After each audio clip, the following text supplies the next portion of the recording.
pessoal, tudo bem? Vamos falar aqui um pouquinho sobre a relação entre o mito e a filosofia. Ambos são duas maneiras diferentes de explicar a realidade. O mito são histórias fantasiosas baseadas na crença, na fé. Ou seja, depende unicamente do sujeito acreditar ou não naquilo. Quando falamos mito, geralmente vem à nossa cabeça que é uma mentira, que é uma fantasia, que não existe. Mas o mito, para quem acredita, é verdade. Já para quem não acredita, não é. Ou seja, depende unicamente do sujeito acreditar ou não naquilo. Você não precisa justificar racionalmente a sua crença em determinado mito, porque o mito, por ser uma explicação baseada na crença, na fé, depende unicamente do sujeito, do seu sentimento de fé, em acreditar ou não naquilo. É algo irracional do sujeito. Já a filosofia é diferente. A filosofia se baseia nessa busca de explicar a realidade de maneira racional, a partir da nossa capacidade de reflexão.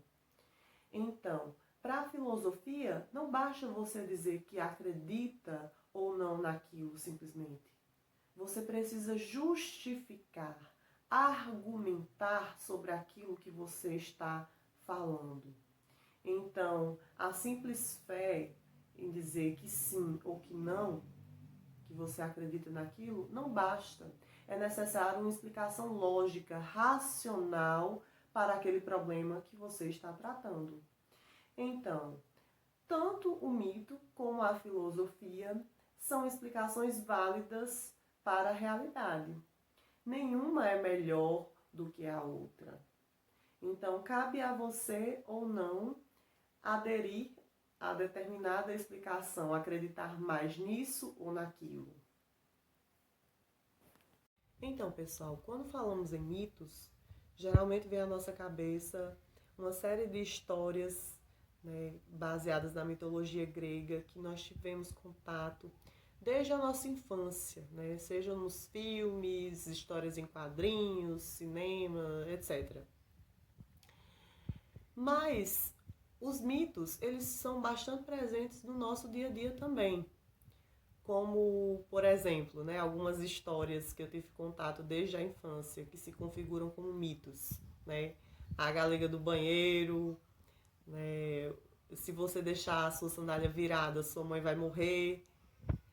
Se você quebrar um espelho, vai ter 7 anos de azar. Enfim, histórias como essas são mitos, ou seja, não tem uma comprovação racional para aquele fato. Mas mesmo assim, por via das dúvidas, né, a gente não deixa a sandália virada, né, para a mãe não morrer. Então, são histórias baseadas na crença, ou seja, depende unicamente do sujeito crer ou não naquilo que se está falando. E como filosofia é diferente, né? Não basta você simplesmente dizer, se eu deixar minha sandália virada, minha mãe vai morrer. Não, você tem que dizer o porquê daquilo. Você tem que justificar, mas como assim? Qual a comprovação racional para isto? Ou seja, você tem que dizer um porquê, para quê, como, onde, quando. Você tem que justificar racionalmente aquilo que você está falando para a filosofia. Né? Só para deixar mais clara essa questão, né? Esses exemplos. Então, resumindo, né? Para o mito, basta você crer ou não. É algo irracional, ou seja, o seu sentimento de fé. Não é necessário uma justificação racional. Já para a filosofia, você precisa justificar, dar um sentido racional para aquilo que você está tratando. Agora vamos falar aqui um pouquinho sobre o surgimento da filosofia. Se diz que a filosofia surgiu no século VI a.C., na Grécia Antiga, devido à questão de documentação histórica, né, de registros históricos, né, da teoria filosófica mais antiga, né, ser de lá da Grécia Antiga. Mas, como vimos desde o início, sabemos que desde que o ser humano existe, existe a filosofia. Por quê? Ela faz parte da natureza humana. Ela faz parte, né, de nós desde a nossa existência. Nós sempre tivemos, desde que o ser humano existe e existirá, né, sempre haverá necessidade de explicar o mundo, de dar um sentido racional para as coisas e tentar assim compreender o mundo a partir da nossa capacidade racional. Então, a filosofia faz parte da natureza humana e desde que o ser humano existe e continuar existindo, vai continuar existindo a filosofia. Então, é inegável, né, também que outros povos nesse período também tiveram uma forma de pensar, uma reflexão racional sobre os problemas da realidade. Mas partindo de documentos históricos, né, vamos falar um pouquinho aqui sobre o surgimento da filosofia na Grécia Antiga, certo? Então, pessoal, falando aqui sobre o surgimento da filosofia. A filosofia não surgiu do nada na Grécia Antiga. Houve todo um terreno fértil para que os primeiros pensadores passassem a refletir sobre o mundo, sobre os problemas que envolvem a sua realidade. Os historiadores comentam que foram basicamente 5 fatores que levaram ao surgimento da filosofia, ou seja, que impulsionaram o ser humano naquela época, né, do século VI a.C., na Grécia Antiga, a filosofarem sobre as questões da sua realidade. Vamos falar um pouquinho sobre esses fatores. O primeiro desses fatores que podemos elencar aqui são as navegações marítimas. Com o expansionismo, né, o ser humano teve essa necessidade, né, de se transportar de um lugar para o outro devido ao comércio e assim teve que enfrentar aquele mundo mistificado, né, pelos poetas, aquele mundo que era dominado pelos deuses, dos monstros marítimos. Então, com as navegações, o ser humano passou a perceber que, na verdade, nada disso existia, né? E, além disso, a partir dessas navegações, o ser humano, naquela época, teve contato com pessoas de outras culturas, o que favoreceu a reflexão filosófica, né, sobre os mais diversos temas da realidade. Outro fator aqui, a invenção da escrita.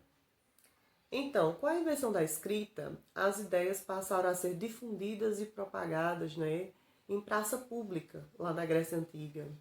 Então, as ideias eram difundidas e, assim, questionadas e refletidas, o que levou ainda mais o pensar filosófico naquela realidade a acontecer. O que mais? A questão do calendário. Né? A invenção do calendário, pessoal, fez com que o ser humano, naquela época, passasse a contabilizar, a entender, a buscar abstrair sobre o tempo, entender o tempo como algo racional, não mais como algo dominado pelos deuses. Além disso, naquele período na Grécia Antiga, o exercício político entre os cidadãos da polis era muito forte. Então, para atuar politicamente, era necessária a reflexão filosófica.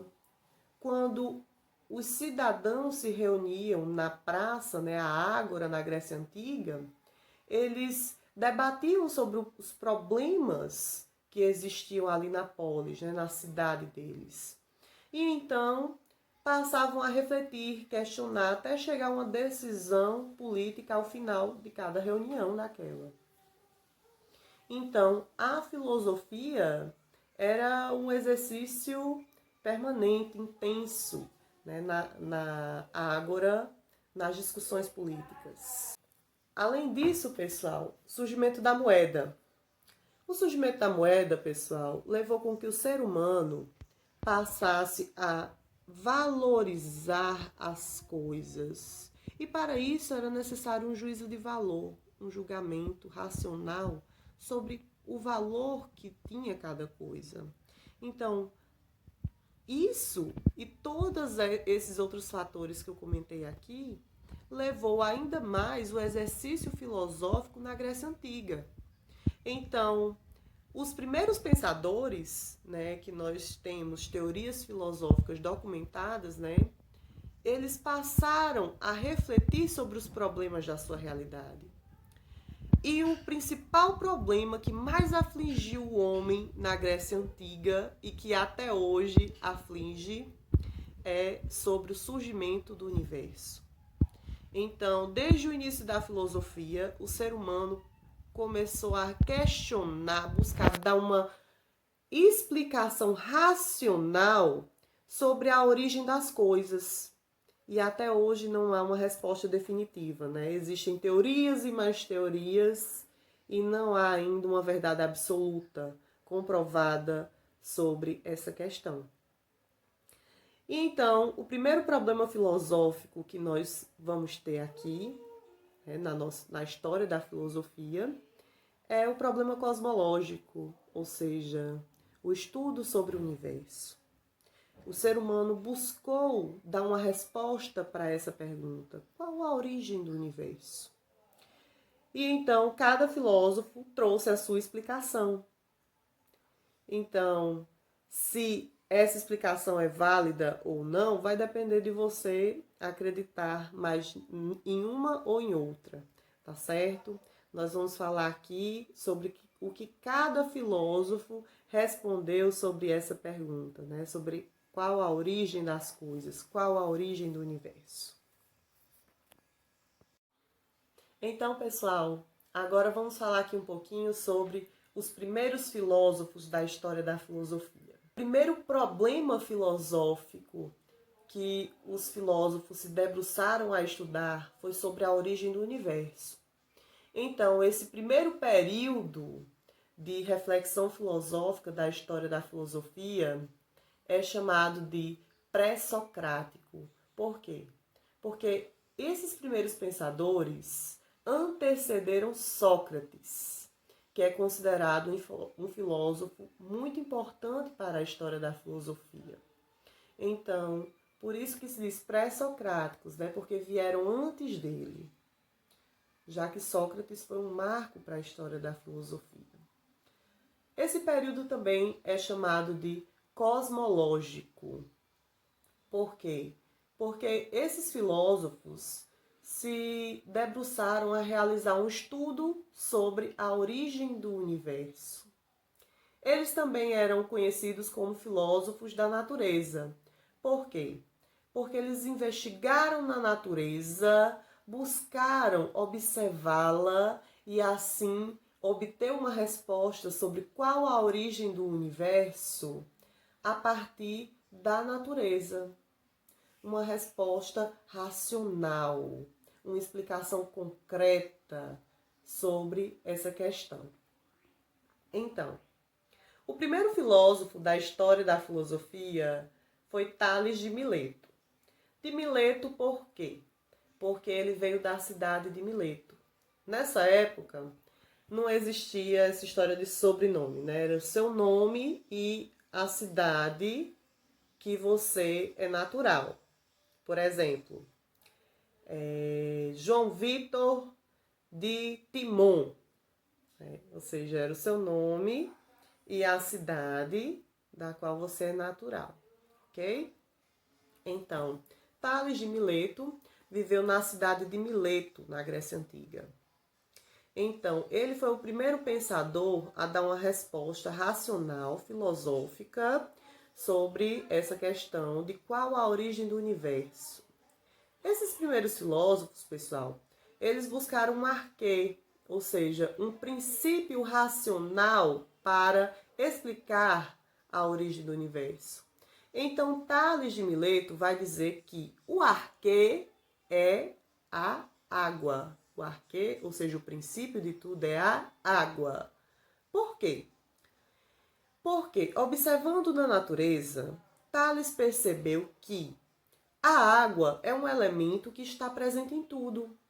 Então, ele concluiu que, se a água está presente em tudo, só pode ser a água a origem de tudo o que existe. O seu discípulo, Anaximandro, ele vai dizer que, Tales, você está errado. Por quê? Tales, me diga uma coisa. Como é que a água, que é um elemento finito, deu origem ao universo que é infinito? Então, logicamente, isso não faz sentido. Anaximandro, por sua vez, vai dar a sua explicação. Então, em sua teoria filosófica, ele vai dizer que o que gerou tudo não foi a água, mas sim o apeiron. Apeiron é uma palavra grega, pessoal, que significa indeterminado, ilimitado, infinito. Então, para Anaximandro, o apeiron é como se fosse uma substância presente na natureza que deu origem a todo o universo. Essa substância a gente não pode identificar, dizer onde é que ela está. Porque, como ela é infinita, indeterminada, nós não podemos determinar onde ela está, como ela é. Ela está presente em tudo. Então, para Anaximandro, a ideia do apeiron é como se fosse uma substância que está presente em tudo que existe e que deu origem a tudo. Ok? Continuando aqui, né?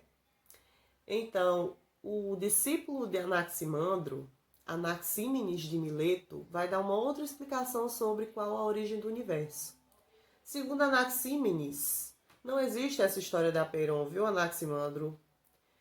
Anaxímenes vai dizer que o arquê, ou seja, o princípio de tudo, na verdade é o ar. Então, de certa forma, ele concordou com Anaximandro. Realmente, Anaxímenes vai pensar, né?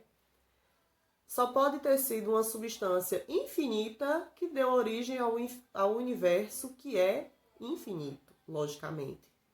Então ele vai observar na natureza e vai pensar, qual a substância que existe, que é infinita, que pode ter gerado o universo que é infinito? Então, ele vai observar que é o ar. O ar é uma substância ilimitada, infinita, está presente em tudo e só pode ter sido o ar que gerou o universo, que é também infinito. Anaxímenes também chegou a essa conclusão porque os gregos também tinham uma crença que a nossa alma, que é o que dá vida ao corpo, segundo eles, era composta por ar. Então, Anaxímenes vai pensar, se a alma, que é composta por ar, é o que dá vida ao corpo, então só pode ser o ar aquilo que dá vida a todo o universo, a tudo que existe. Então, o princípio de tudo, o arquê de tudo, segundo Anaxímenes, é o ar, ok? Nós vamos ter também outro filósofo, que eu acho que vocês já podem ter ouvido falar sobre ele, que é Pitágoras. Pitágoras de Samos. Pitágoras, pessoal, ele é até hoje, né, bastante conhecido, porque ele é considerado como matemático, astrônomo, né, também além de filósofo. Pitágoras deixou aí uma contribuição enorme, né, para a matemática. O Teorema de Pitágoras, por exemplo, que vocês já devem ter ouvido falar, estudado, né? Então, qual a teoria de Pitágoras sobre a origem do universo? Pitágoras vai dizer que os números são o arquê de todo o universo, o princípio que rege todo o universo. Como assim, professora? Os números, o princípio de tudo que existe, que gerou todo o universo? Sim. Por quê? Segundo Pitágoras, os números é aquilo que dá ordem e harmonia a todo o universo. Graças aos números, nós podemos quantificar tudo o que existe, atribuir uma ordem a tudo o que existe. Imagine o que seria do mundo sem os números, né? seria o caos, o universo desorganizado. Mas justamente porque existem uns números que nós vivemos no cosmos, ou seja, o universo organizado, ordenado, graças à existência dos números. Então, Pitágoras vai concluir que os números são o arquê de tudo que existe, o princípio que rege todo o universo, que dá harmonia a todo o universo. Ok? Além de Pitágoras, nós vamos ter dois filósofos, pessoal, que eu gosto muito da teoria deles. Dois filósofos que falam o contrário um do outro, né? Que é Heráclito e Parmênides. Heráclito vem da cidade de Eleia, na Grécia Antiga, e vai falar sobre a questão da mudança na realidade. Segundo Heráclito, tudo o que existe está em constante mudança, em constante devir, ou seja, tudo muda o tempo todo. Então, é como se não existisse o presente. Só existisse o passado e o futuro. Por quê? O que é o presente? Com uma palavra. Agora, né? Já passou. Ou seja, tudo está em constante mudança de tal forma que tudo passa constantemente. O que é o presente? Agora. Pronto, já passou. Então, tudo se resume ao final em passado e futuro, né? Porque tudo muda o tempo inteiro. Então, Heráclito vai ilustrar isso em uma historinha, né? Ele vai falar que nós não podemos nos banhar no mesmo rio duas vezes. Por quê? Porque quando retornarmos ao rio, as águas não serão mais as mesmas. E nós também não seremos mais os mesmos. Já teremos mudado. O que eu era antes de iniciar esse vídeo já passou. Eu já sou uma pessoa completamente diferente. Já mudei. Tudo está em constante mudança, o tempo inteiro. E Parmênides, professora, vai falar o quê? Parmênides, ele vai falar o contrário de Heráclito. Para Parmênides, nada muda. Tudo permanece o mesmo. Oxe, mas professora, como assim tudo permanece o mesmo? Nada muda? Eu percebo as coisas mudando. Então, por que ele falou isso?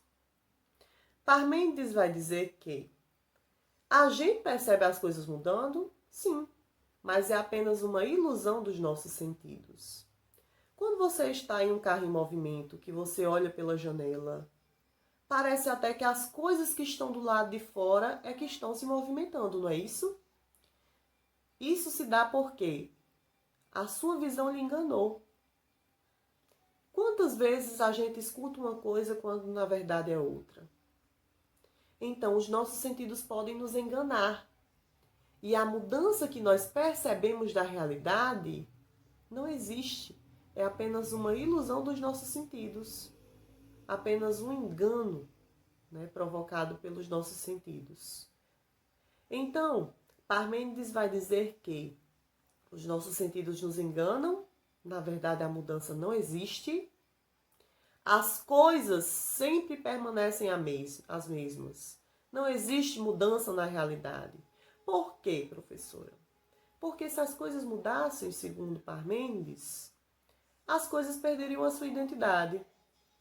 Como é que eu sou uma coisa agora e mudo e deixo de ser aquilo que eu sou? Eu perco a minha identidade. Então, para Parmênides, isso não fazia sentido. Ele vai falar sobre o princípio da não contradição, ou seja, nada muda porque se as coisas mudassem, elas iriam se contradizer, virar algo completamente diferente daquilo que elas eram. Tudo que existe possui uma identidade, é isso que ele vai dizer com o princípio da identidade. Tudo que existe possui uma identidade, ou seja, nada muda. Tudo que existe possui a sua identidade, a sua essência, que permanece sempre a mesma. É imutável, ou seja, não muda. Ok? Então, Heráclito falou que tudo muda.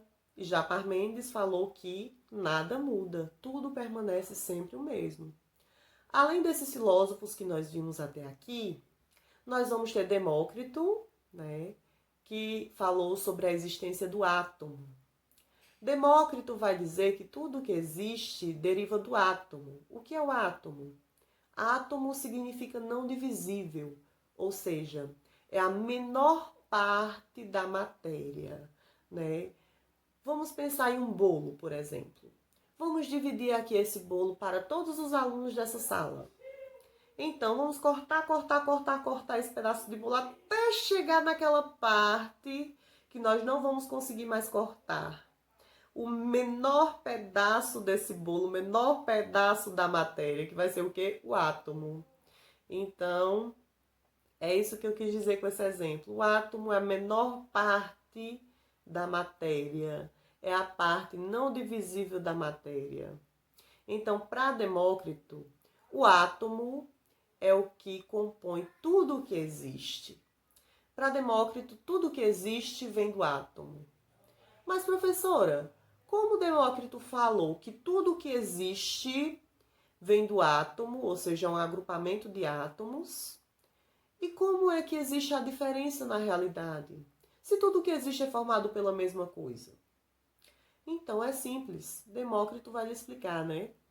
Que tudo o que existe é formado por um agrupamento de átomos. Mas a realidade se diferencia a partir do tipo de agrupamento de átomos. Ou seja, as coisas são diferentes por quê? Porque são diferentes agrupamentos de átomos. Ok?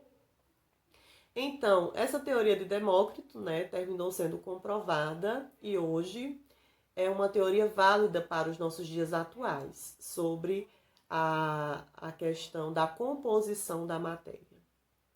Além de Demócrito, nós também tivemos aí o nosso filósofo Empédocles, que também vai falar sobre a composição da matéria, de tudo que existe. Para Empédocles, pessoal, tudo que existe é formado pelos 4 elementos da natureza: terra, ar, água e fogo. Tudo que existe é formado por isso. E como é que as coisas se formam na realidade? Devido a 2 forças que existem no universo, segundo Empédocles, que é o amor e o ódio. O amor une esses elementos e faz surgir as coisas. Já o ódio dissipa, o ódio separa, né? O ódio faz com que as coisas deixem de existir. Mas, professora, como as coisas na realidade são diferentes se tudo o que existe é formado por esses 4 elementos? Terra, ar, água e fogo, segundo Empédocles. É simples, né? Tudo o que existe é formado pelos 4 elementos. Mas as coisas são diferentes por quê? Porque são formadas por diferentes agrupamentos desses elementos. Então, digamos que eu sou um agrupamento, né, de elementos, desses 4 elementos que tenha mais água e ar, né? Já você seja um agrupamento, né, que possua mais fogo e terra. Então, deu para entender, né, pessoal? Tudo que existe são diferentes agrupamentos desses elementos que se originam a partir do amor e se dissipam a partir do ódio, segundo Empédocles. Então, pessoal, espero que tenha ajudado, tá certo? Qualquer dúvida, eu estou à disposição. Até aqui nós vimos, assim, de uma forma bem sintética, os pensadores pré-socráticos e logo mais nós veremos mais outros pensadores. Espero que tenham gostado. São teorias que para os nossos dias, muitas delas não são mais válidas, né? São bastante estranhas, talvez, para a nossa forma de pensar atualmente. Mas, pessoal, cuidado, né? Não vamos entender o passado com os olhos do presente, tá certo? Vamos nos colocar no lugar desses filósofos, né, que viveram há 6 séculos antes de Cristo, em uma realidade completamente diferente da nossa, e tentar entender a forma como eles buscaram explicar a realidade de acordo com o contexto em que eles viviam. Tá certo? Então, qualquer coisa, estamos aí. Fiquem em paz, se cuidem e fiquem em casa. Tá certo? Tchau, tchau.